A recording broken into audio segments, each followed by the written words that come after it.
잊지 않도록 저희들 늘 주님께서 함께하여 주시옵소서.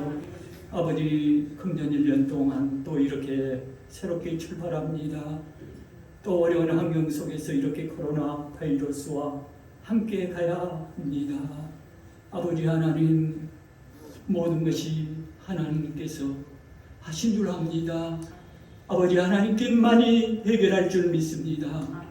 아버지, 우리 하나님과 저희들 관계에 있어서 아버지 이 문제를 해결하게 도와주시옵시고 은혜 베풀어 주시어서 아버지 하루속히 아버지 코로나가 아버지 종국될 수 있도록 하나님 아버지 함께하여 주시옵소서. 아버지 코로나19로 인해서 아버지 정말로 어려운 환경 가운데 있는 아버지 우리 성도사님 가족들 보호하며 지켜주시옵소서. 또한 미자립 교회 아버지, 또한 자영업자들 아버지, 오늘 또 환자를 위해서 애쓰는 우리 의료진들 아버지, 또한 환자들 아버지 치료하여 주시옵소서. 우리 하나님께서 함께 하실 때 아버지 치료될 줄 믿사오니 아버지 모든 문제를 아버지 저희들 기도로 맡기게 도와주시옵소서. 아버지 하나님과 우리 인간의 아버지 소통함이 있어야 치료될 줄 믿사오니 오로지 기도뿐인 줄 압니다. 아버지, 새해는 더 열심히 기도할 수 있도록 힘주시고 능력 허락하여 주시옵소서. 아버지, 오늘 또 귀한 날 아버지 복된 날 복 주시기 위해서 불러싸오니 아버지 충만케 하여 주시옵소서. 우리의 영혼을 소생시켜 주시옵소서.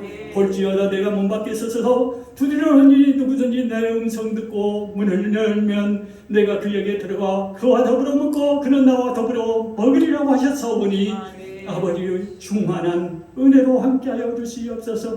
귀한 예배 제사함이 있게 도와주시옵시고 자복하는 마음 주시어서 아버지 저희들 회개할 수 있도록 회개의 영을 부어주셔야 되겠습니다. 아버지 정말로 이 어려운 환경 속에 살아가면서도 아버지 하나님 은혜 알지 못하고 아버지 기도하지 못하고 있는 거 용서하여 주시어서 아버지 새해는 더욱더 열심히 하나님 앞에 부르질 수 있도록 아버지 힘주시옵시고 함께하여 주시옵소서. 더 낮은 자리에서 더욱더 일할 수 있도록 생부어 주시옵소서.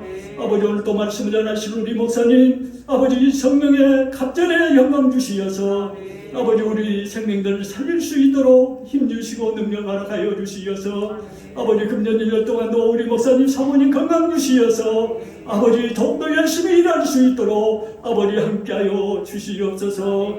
아버지 오늘 연초에 아버지 신방을 통하여서 아버지 각 가정을 통하여서 아버지 예배하였습니다. 아버지 예배가 얼마나 소중한 것을 깨달았습니다. 예배를 통하여서 회복시키시는 여호와 하나님 아버지, 우리 가정을 회복시켜 주시옵시고 주님의 귀한 재단 회복시켜 주시옵소서. 아버지 오늘 또 아버지 특별히 병원에 입원 중에 있는 사랑하는 식구들 너무나 많이 있사오니 주님 함께하여 주시옵시고 치료의 영으로 아버지 함께하여 주시옵시고 오늘도 방방곡 곳에 예배드린 곳마다 성령의 충만함으로 함께하는 귀한 시간들 다 될 수 있도록 하나님 함께하여 주시옵소서. 아버지 시종일관 우리 주님께서 함께하여 주실 줄 믿사옵고 이 땅에 다시 오실 사랑 많으신 예수 그리스도 이름으로 기도하옵나이다.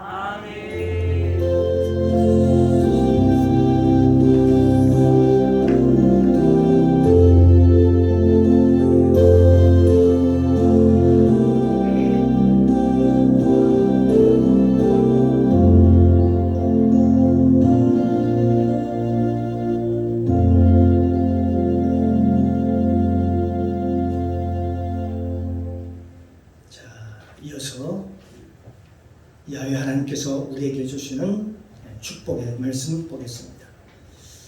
구약성경입니다. 창세기 37장 5절로 11절까지 말씀입니다.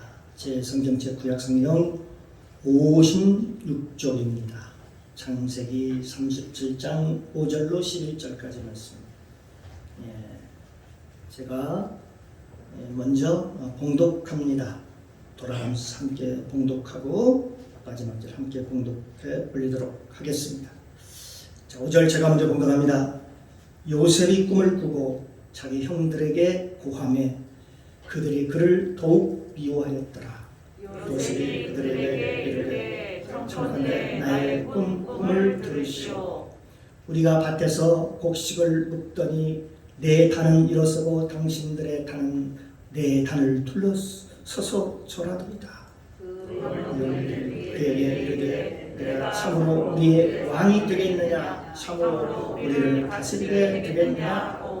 그 꿈과 그 말을 인하여 그를 더욱 미워하더니 요셉이 다시 꿈을 꾸고 그 형들에게 고하여 가로되 내가 또 꿈을 꾼즉 해와 달과 11별이 내게 절하더이다 하니라. 그가 그 꿈으로 부영에게 고하되 아비가 그를 꾸짖고 그에게 이르되 너의 꿈이 무엇이냐. 나와 내 부와 내 형제들이 참으로 가서 땅에 엎드려 내게 절하겠느냐. 11절 함께 봉독합니다. 그들은 시기하되 그 아비는 그 말을 마음에 두었더라. 아멘. 아멘. 아버지 하나님 은혜 감사합니다. 한 주간 하나님 은혜 가운데 눈동자같이 지켜주었다. 이렇게 복된 날 주셔서 주님 앞에 영광 돌리게 하시니 감사합니다. 아멘. 오늘도 이 시간 하나님의 말씀이 선포되기를 원합니다. 아멘. 술 취하지 말라. 이는 방탕한 것이니 아멘. 오직 성령의 충만함을 받아라. 아멘. 말씀하신 그 주님, 오늘도 주어진 말씀을 통해서 오늘도 말씀을 들을 때에 들을 수 있는 귀가 열려서 우리의 모든 허물과 죄를 바라보게 하시고 진정으로 하나님 앞에 자복하는 마음, 회개하는 마음이 되어서 진정한 자유를 얻을 수 있도록 시간을 통하여 포로로 된 자가 자유함을 얻을 수 있도록 아멘. 눌린 자가 회복되는 역사가 있을 수 있도록 아멘. 은혜를 충만하게 부어주시옵소서. 아멘. 이 시간 성령님 모시고 인정하고 환영합니다. 충만하게 임재하옵소서. 아멘. 예배의 시종을 아버지께 부탁드리며 예수님의 이름으로 감사드리며 기도드리옵나이다. 아멘. 아멘. 할렐루야. 아멘. 우리 여사람과 인사합니다. 주님의 이름으로 사랑합니다. 오늘 이 시간 성령 충만 받읍시다. 아멘. 할렐루야. 아멘. 성령 충만을 받으려면요, 진정 여러분 안에 자유함이 와야 됩니다.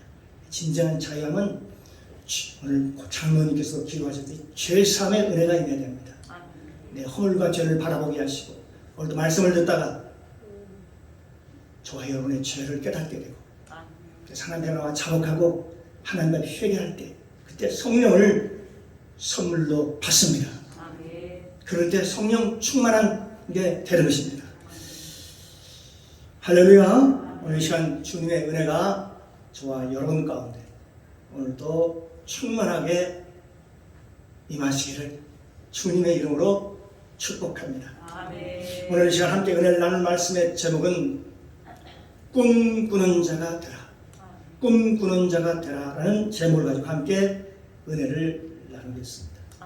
여기 요셉은 꿈꾸는 사람이었습니다. 그래서 형들도 요셉이 자기들에게 오는 것을 보며 저기 봐라, 꿈꾸는 자가 오는도다 라고 얘기합니다. 잠언서에 꿈이 없는 백성은 망한 나라고 할 만큼 이 꿈이라고 하는 것은 굉장히 우리에게 의미가 있고 중요합니다. 그런데 이 꿈이라고 하는 것이 어디서 오느냐 하는 것입니다. 그 꿈은 내가 스스로 꾸는 꿈이 아니라 하나님으로부터, 누구로부터요? 하나님으로부터 오는 것입니다. 그래서 하나님으로부터 오는 꿈을 우리가 꿔야, 내 생각이 아니라 하나님으로부터 꾸는 꿈을 꿔야 좋은 일이 일어나고 기적이 일어나고 놀라운 역사가 일어납니다. 그런데 세상 사람들이 꾸는 꿈은 어떨까요?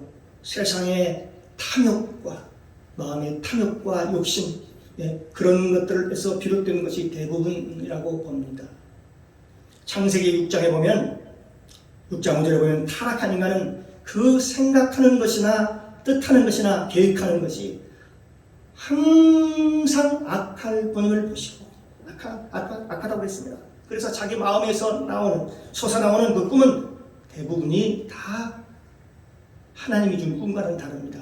자기 중심적이라고 볼 수가 있습니다. 자기 중심적인 그런 꿈을 꾼다는 것입니다.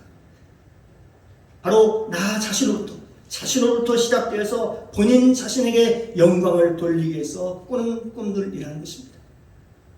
그런데 성경을 보면 하나님으로부터 오는 꿈이 있습니다. 바로 요셉의 꿈과 같은 것이죠. 그 꿈들은 하나님의 영광 그리고 하나님의 나라를 이루어가고 또 많은 사람들에게 유익함을 주고 사람을 살리는 그런 유익한 것들로 되어 있지요. 여기 나오는 요셉의 인생을 보면 한마디로 열쇠가 있는데 4개의 열쇠로 정리가 됩니다. 그 첫 번째 열쇠는 뭘까요? 위에서 주는 하나님의 꿈인 것입니다. 야고보서 2장 7절에 보면 가장 좋은 것, 가장 좋은 것은 다 위로부터 내려오나니 가장 좋은 은사는 다 위로부터 내려오나니 그는 변함도 없으시고 회전하는 그림자도 없으시다고 그랬는데 그분이 주시는 꿈입니다. 하나님께서 요셉에게 하늘문을 열 수 있는 기가 막힌 그 하늘의 열쇠를 주셨죠. 두 번째 열쇠는 뭘까요? 바로 보디발의 집에 가서 그 집의 가정 총무로서의 창고의 열쇠를 받았습니다. 세 번째 열쇠는 뭘까요? 세 번째 열쇠. 그가요 감옥에 들어가게 되지요. 감옥에 들어가서 그 간수 역할을 하면서 열쇠를 받습니다. 그 열쇠를 얘기하는 것입니다. 네 번째는 그가 결국 애굽의 그 꿈으로 말미암아 애굽의 총리로서 모든 창고를 관리할 수 있는 열쇠를 가진 사람이라고 이렇게 정리할 수가 있습니다. 그래서 이 요셉의 인생을 정리하자면 요셉은 열쇠를 가지고 있는 사람이었는데 열쇠라는 문제를 풀 수 있는 거 아닙니까? 열쇠 4개를 가진 사람이라고 그렇게 정리할 수가 있습니다. 그러나 요셉의 인생을 우리가 더욱더 심도 있게 우리가 접근해 본다면 그 요셉이라는 사람은 과연 어떤 사람이었냐 하는 것입니다. 어떤 사람이냐는 것입니다. 그것은 바로 요셉의 삶을 보니까 요셉의 여정을 보니까 다 예수님의 삶을 예표하고 있더라라고 하는 것입니다. 요셉의 삶을 잘 보니까요 예수님이 걸어갔던 길 그 삶을 살더라는 것입니다. 과연 요셉은 누구냐? 요셉은 예수님에 대한 삶의 이야기일 뿐만 아니라 요셉의 삶의 그 여정, 그 과정을 보면 종말론까지 모두 다 기록된 것 같은 그런 느낌을 받습니다. 우리가 보통 하나님을 부를 때 어떻게 부르는가? 성경에 나와 있지요. 아브라함의 하나님, 이삭의 하나님, 야곱의 하나님 그렇게 우리가 부르지 않습니까? 그러나 요셉의 하나님이라고 부르지 않습니다. 왜 그럴까요? 왜 하나님을 부를 때에 통상적으로 아브라함의 하나님, 이삭의 하나님, 야곱의 하나님이라고 부른다요. 그런데 성경은 요셉의 하나님이라고 하지 요셉의 하나님이라고 하지 않습니다. 그것은 요셉은 하나의 아브라함과 그의 아들 이삭과 그의 아들 야곱의 삶의 그 결과의 열매이기도 하지만은 실제로 예수님을 예표하고 있어요. 예수 그리스도를 예표하고 있고 이 요셉의 삶을 통해서 예수님이 누구신가 그리고 앞으로 종말이 어떻게 일어날 것인가를 창세기에서 쭉 설명하고 그렇게 얘기하고 있습니다. 그래서 앞으로 그 요셉의 얘기를 들으면 창세기에서 이런 것까지 기록되어 있나 할 정도로 치밀하게 하나님께서는 기록해 놓은 것이죠. 하나님의 꿈으로 시작되는 요셉. 그렇습니다. 요셉의 꿈은 심상치 않았습니다. 어느 날 요셉이 꿈을 꾸고 형들에게 가서 얘기를 합니다.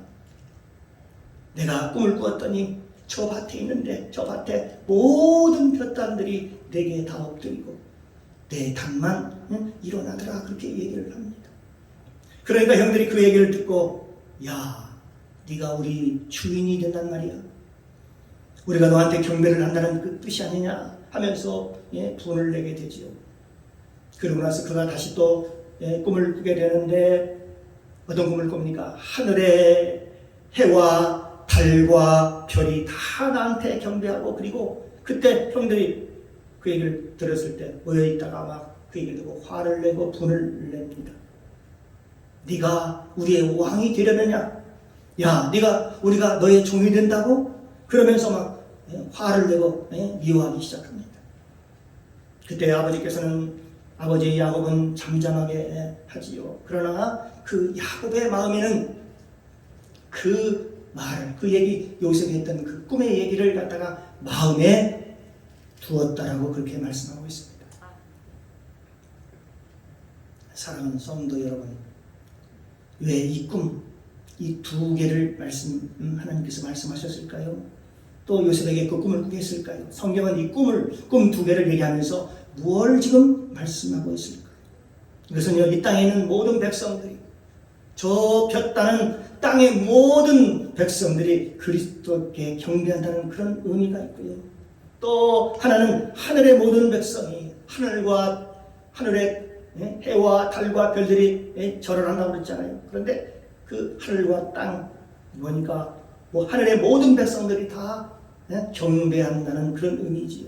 여기 보면 두 가지 얘기하고 있습니다. 하나는 하늘이다죠. 하나는 땅 얘기를 지금 하고 있는 거예요. 요셉의 꿈은 하늘과 땅의 그 두 가지를 지금 얘기하고 있었던 겁니다.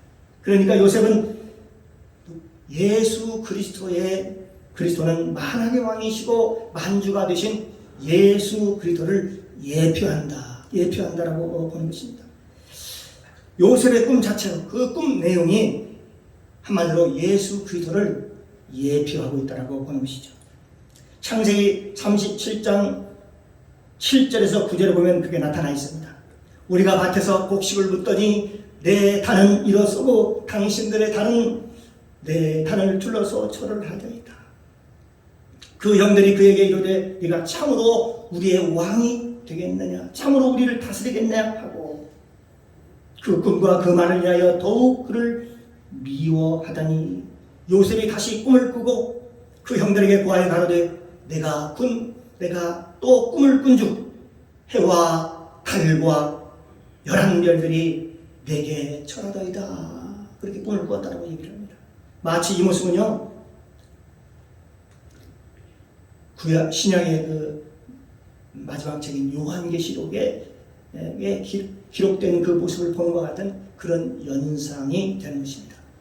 모든 많은 백성들이 이제 그리스도 앞에 다 무릎을 꿇고 엎드려 경배하는 그 모습을 연상케 합니다. 창세기 37장 8절에 보면 그 형들이 그에게 이르되 네가 참으로 우리의 왕이 되겠느냐, 참으로 우리를 다스리겠느냐 라고 했습니다. 또 내가 꿈을 꾼즉 해와 달과 별 11별이 내게 절하리다. 이 모습이 마치 많은 백성들이 그리스도 앞에 엎드려 경배하는 모습과 같다는 것입니다. 이건 실제적으로 요셉이 나중에 나타나죠. 나중에 국문총리가 된 후에 그 형들과 부모가 그에게 찾아올 것을, 그 가나안 땅에서 다시 애굽으로 초청돼서 찾아올 것을 예견하기도 했지만, 또 종말론적으로 보면 이것이 바로 예수 그리스도라고 성경은 말하고 있는 것입니다. 바로 이는 예수 그리스도의 예표가 된다, 그렇게 말하는 것입니다. 왜 그렇게 해석을 하느냐? 두 번째는 바로 요셉은 아버지 야곱으로부터 보냄을 받습니다. 우리 예수님은 하나님으로부터 이 땅에 보내심을 받았지요. 흡사하죠. 요셉은 아버지로부터 형들에게 보냄을 받을 때 바로 채색 옷을 입었습니다. 그리고 아버지 야곱이 그를 신분을 보내면서 그 형들에게 보냅니다. 마치 하나님 아버지와 함께 있었던 마치 독생자 예수님처럼 말입니다. 언제나 채색을 입고 왕자로서 옷을 입고서 아버지 야곱과 함께 있었던 그 요셉입니다.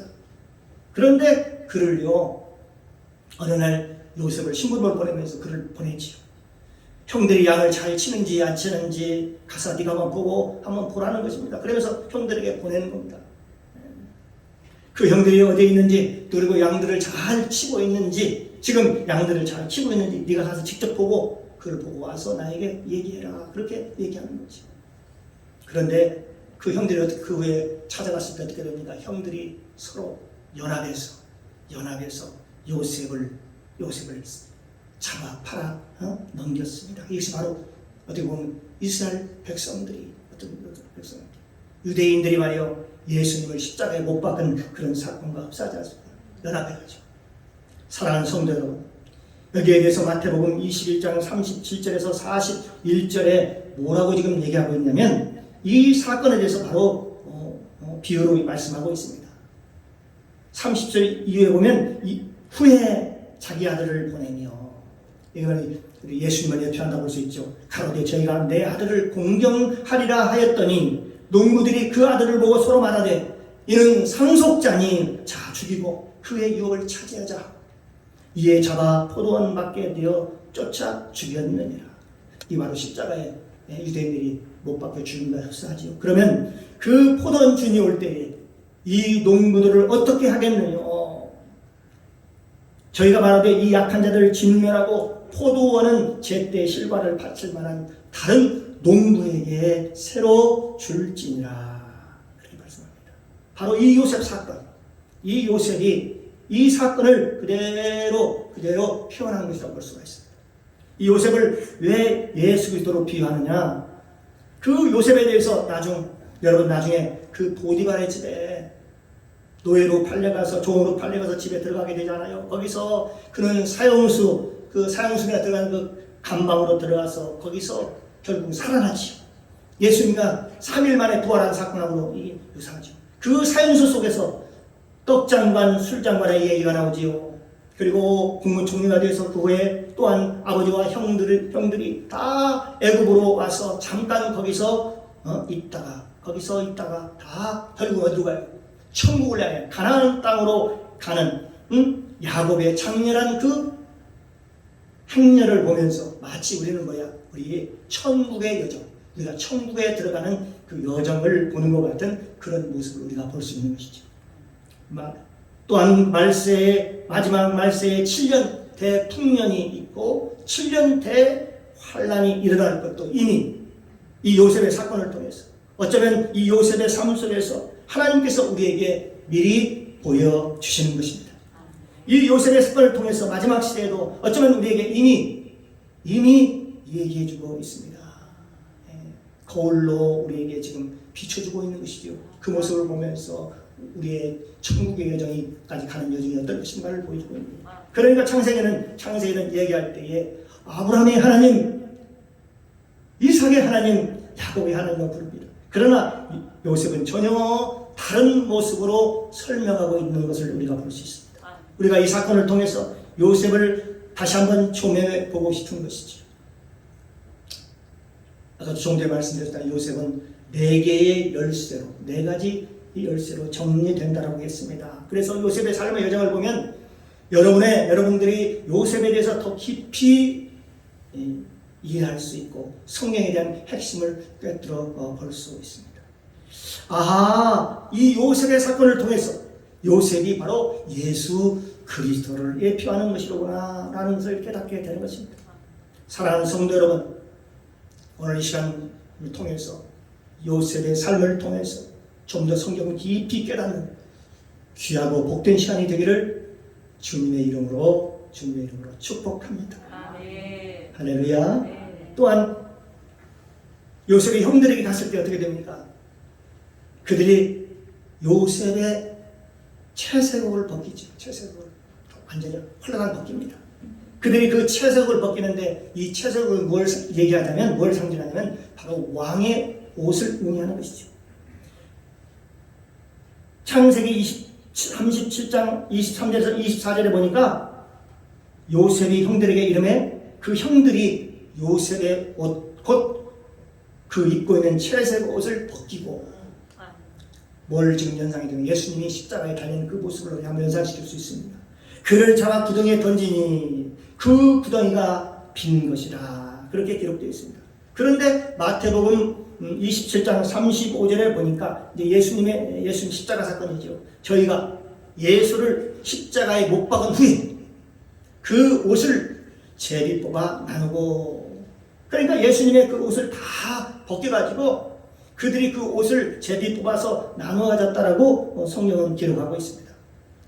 사랑하는 성도 여러분, 그 요셉의 형들이 그 옷을 가지고 아버지한테 갈 때에 어떻게 갔습니까?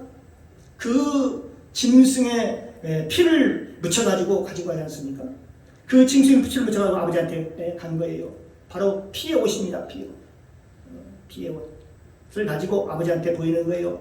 요셉의 피 묻은 옷이라고 지금 얘기하고 있습니다. 그렇습니다. 세상에 언제나 의인은 핍박을 받습니다. 사랑하는 성도 여러분, 저와 여러분들이 핍박을 받으면 기뻐하십시오. 즐거워하십시오. 나는 왜 하나님의 일을 하는데 왜 이렇게 핍박을 받아요? 나는 억울해, 나는 힘들어, 그렇게 하고 있다면 어쩌면 저와 여러분은 예수 그리스도를 아직 잘 모르고 있는지도 모릅니다. 의를 위하여 핍박을 받는 복이 있나니 천국이 저희 것이니라. 또한 저희가 그렇게 할 때 하늘의 상급이 크니라, 상이 크니라, 그렇게 말씀하셨거든요. 우리가 하나님의 일을 하려면 사실은요, 하나님의 그 일을 가는 길, 하나님의 일을 하려면 그 길은 외로운 길입니다. 아주 좋은 길이지요. 여러분, 저 요셉이라는 사람이 무슨 형들한테 무슨 큰 잘못이 있었나요? 인간적으로 보면 너무나 요셉이 초라해 보이고 참 억울하기도 하지요. 그 형제들과 보니까 그때 나이를 한번 계산해 봤더니 그 형들과 나이 차이가 그렇게 많이 나지 않아요. 그때 당시에 보면은 레아와 자매가 있냐면 라헬이 둘이 같이 아이를 낳았기 때문에 큰 형하고 막내하고 그렇게 나이 차이가 많이 나지 않습니다. 그러니까 그때 요셉이 한 17살 정도 되었으니까 아마 큰 형이 많이 먹었으면 한 27살이나 그 정도 됐겠죠. 아마 30살은 아직 넘지 않았을 것이라고 봅니다. 그러니까 나이가 도토리 키재기요. 거기서 웃깁니다. 예수님이 뭐가 죄가 있어서 핍박을 받았나요? 예수님은 남의 병을 고쳐주고 또 소경을 눈을 뜨게 해주고, 예수님께서는 가는 곳마다 선하고 아름다운 일을 하셨습니다. 복음을 전했습니다. 천국 복음을 전했습니다. 그럼에도 불구하고 시기하고 질투하고 분내고 많은 유대인들로부터 핍박, 그 당시 서경과 바리새인들도 핍박을 당했습니다. 저와 여러분이 예수님께로 작정을 했다면 그 십자가의 정상에까지 올라가려고 작정하고 각오를 해야 되는 것입니다. 여러분, 우리가 그리스도의 군사로 살아가려면 때로는 하나님이 우리를 반드시 지켜준다는 믿음을 가지고 그 각오를 가지고 뚜벅뚜벅 걸어가면 그게 어떻게 될까요? 누가 뭐라고 해도, 누가 알아주지 않아도 상관이 없습니다. 누가 알아주지 않아도 괜찮습니다. 우리가 예수를 믿고 십자가를 향해서 걸어가는 그 길이, 여러분, 그 천국까지 가는 그 노정이, 그 여정이 그리 쉽지 않습니다. 예를 들면 그렇죠. 아니, 동네 뒷동산에 가는 사람하고요, 한번 생각해보면 압니다. 히말라야 정상에 올라가는 사람은 몹도 다를까요? 신발 매는 것도 다릅니다. 끈 매는 것도 달라요. 또 출발할 때부터 달라요. 어떤 자세가 다르죠. 히말라야 정상에 올라가는 사람하고 동네 뒷동산에 올라가는 사람하고 출발부터가 다릅니다. 뒷동산에 올라가는 사람은 대충 하고 가지요. 그저 집에서 입는 추리닝 입고 슬리퍼 끌고 운동화 쫙 접어가지고 끌고 찍찍 끌면서요 갑니다. 그러나 저 높은 히말라야 정상을 향해서 가는 사람은 그렇지 않아요. 벌써 뒤에 매는 배낭이 다릅니다. 신은 신발이 다르죠. 구두 끈매는 게 달라요. 자세가 다릅니다. 우리말에 이런 말이 있죠. 될 입은 떡잎부터 알아본다 라는 말이 있죠. 떡잎부터 알아본다. 이 굉장히 의미 있는 말이죠. 여러분, 사자는요, 새끼도 역시 사자입니다. 그렇죠? 그러면 자세가 다른 거예요. 여러분 똑같이 사자 새끼하고 강아지하고 키워도 자라는 게 달라요. 자세가 달라요. 사자 새끼하고 여러분 강아지하고 새끼하고 같이 처음에 같이 놔두게 되면 거의 비슷합니다. 구분이 잘 안 갑니다. 그러나 호랑이 새끼나 여러분 고양이 새끼나 거의 비슷하지만 그러나 그들이 자라면서요 완전히 다르죠. 그렇다면 우리는 누구입니까?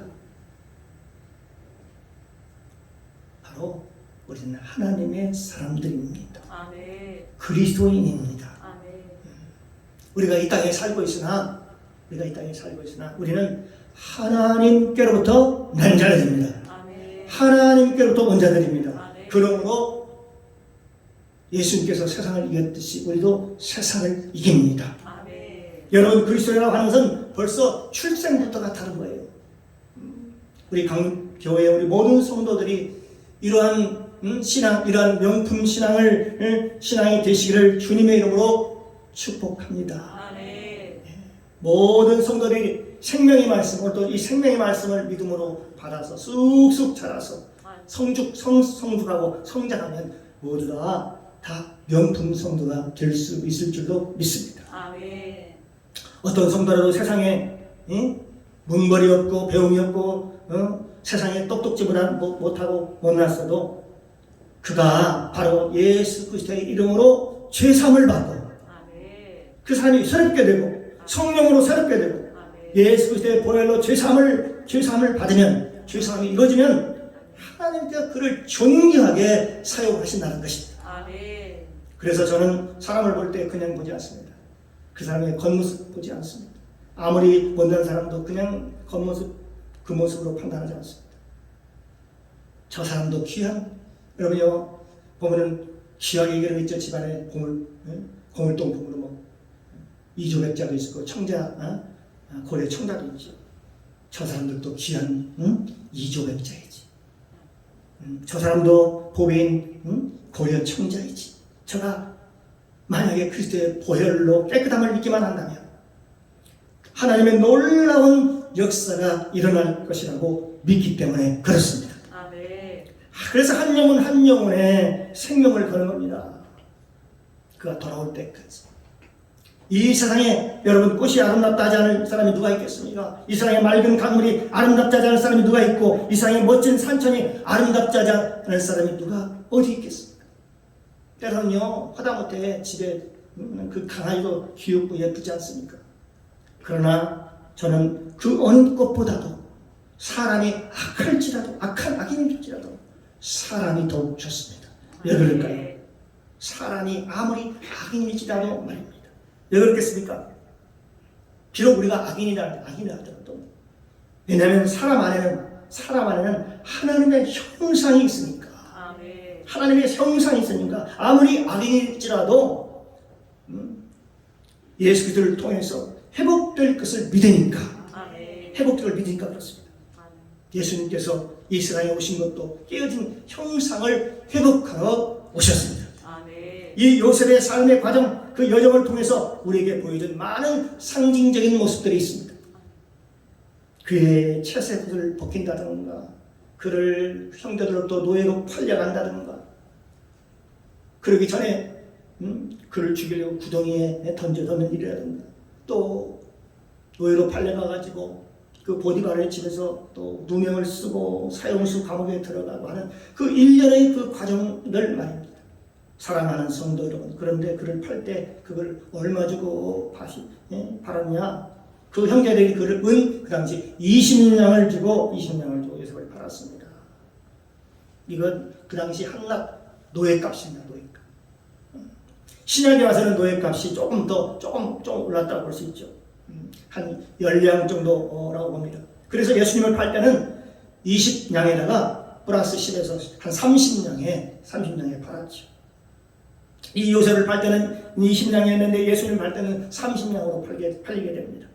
창세기 37장 28절에 보니까 때에 미디안 사람 상고들이 지나는지라 그들이 요셉을 구덩이에서 끌어올리고 은 20개 여기서 20냥이죠.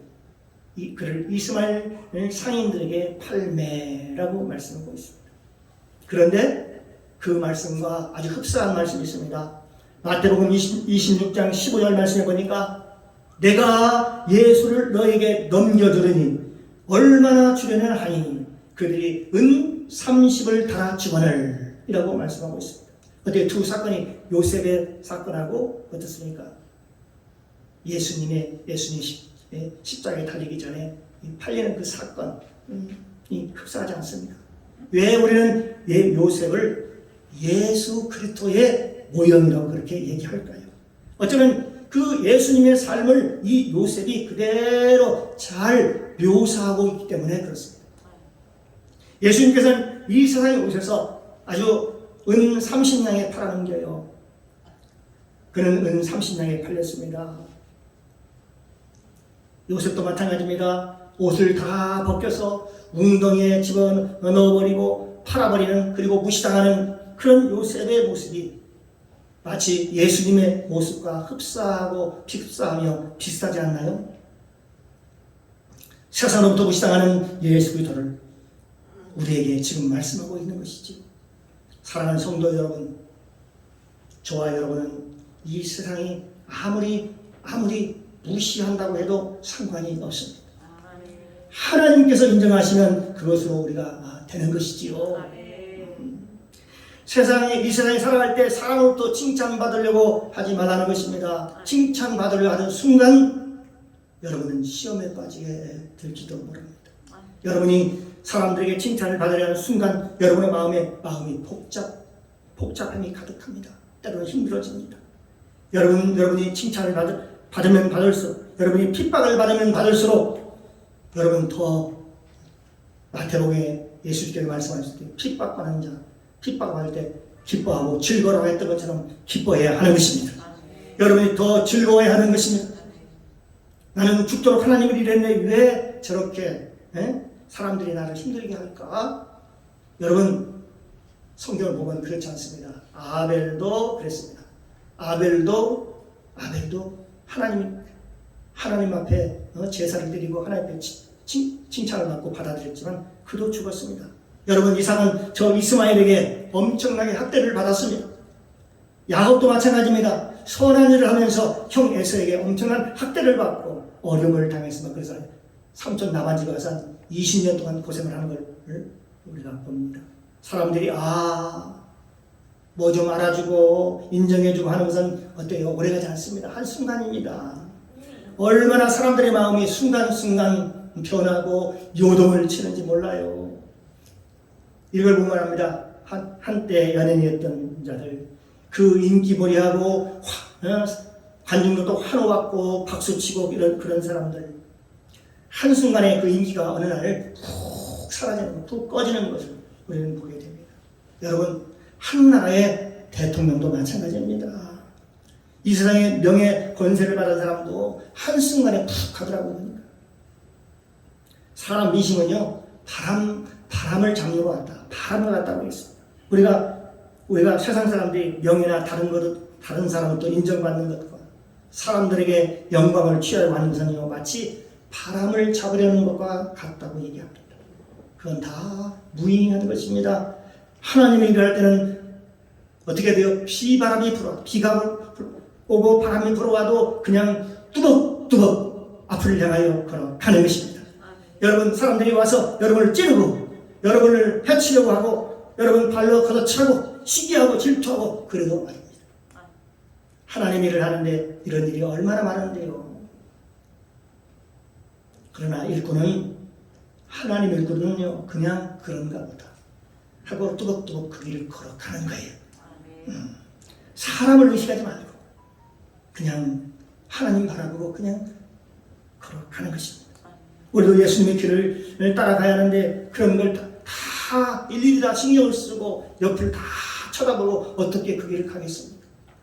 하나님 일을 하는데 사람의 소리에 우리의 마음의 감정이 요동치면 그건요, 참 하나님의 일꾼이 아니라고 볼 수가 있죠. 그렇지 않습니까? 예수님이 우리를 믿고 우리에게 일을 맡겼어요. 사역을 맡겼어요. 그런데 사람들이 좀 뭐라고 좀 하면은 삐죽거리고, 그리고 사람들이 뭐라고 하면 이제 이쪽 그만두고 또 저쪽으로 그냥 가버리고, 그렇게 하면 되겠나요? 여기에 요셉을 보십시오. 요셉이 옷을 옷이 다 벗겨져도 웅덩이에 집어넣어도 은 20냥에 팔려도 여러분 요셉의 신앙을 보면 묵묵하게 꼿꼿하게 하나님을 믿고 믿음으로 뚜벅뚜벅 걸어가니까 결과적으로 어떻게 돼요? 하나님께서 나중에 마침내 요셉에게 놀라운 축복을 주시지 않습니까? 아멘. 마침내 애굽의 총리가 되는 그런 축복을 받게 되는 것이죠. 신앙이라고 하는 것은 이런 거라고 바로 예수님을 통해서 예수님께서 요셉을 통해서 우리에게 보여주셨고 그것이 육신으로 이 땅에 오신 예수님께도 이렇게 살았다는 것입니다. 예수님께서 육신으로 오셔서 이렇게 살 것이다. 그걸 우리에게 보여주신 내용이 바로 요셉의 삶이라고 하는 것입니다. 그렇기 때문에 바로 요셉은 예수님의 예표가 된다. 그렇게 얘기하는 것입니다. 저와 여러분이 이 요셉을 통해서 이제 아브라함의 신앙을 갖고 이제 이삭의 신앙을 갖고 야곱의 신앙을 가졌으면 우리가 어떻게 살아야 되는지를 요셉을 통해서 보여줬으니까 예수님이 우리의 인간의 옷을 입고 우리에게 오셔서 우리에게 본으로 생생하게 보여주셨습니다. 아멘. 저와 여러분이 저의 그 예수님의 믿음 따라 믿음으로 살아가시기를 주님의 이름으로 축복합니다. 아멘. 그렇게 살아갈 때에 하나님께서 요셉이 나중에는 마침내 국무총리가 되고 놀라운 하나님의 축복을 받았듯이 내 시작은 미약하였으나 내 끝은 창대하리라는 그 하나님의 말씀처럼 저와 여러분의 삶에도 반드시 그런 역사가 일어날 줄로 믿습니다. 아멘. 여기 요셉의 삶을 보십시오. 노예로 팔려가기도 하고 감옥에 억울하게 들어가기도 하고 그런데도 감옥에 가도 이기고 어디에 가도 이기고 마침내 이겨서 여러분 하나님께 영광을 돌리지 않습니까? 예수님께서 인간의 육신의 옷을 입고서 이 땅에 오셔서 어떻게 살 것인가를 우리에게 본으로 보여주셨습니다. 아멘. 그러므로 저와 여러분이 넉넉히 세상을 이기고 승리하는 저와 여러분이 되시기를 주님의 이름으로 축원합니다. 아멘. 주님의 이름으로 축원합니다. 아멘. 기도하겠습니다.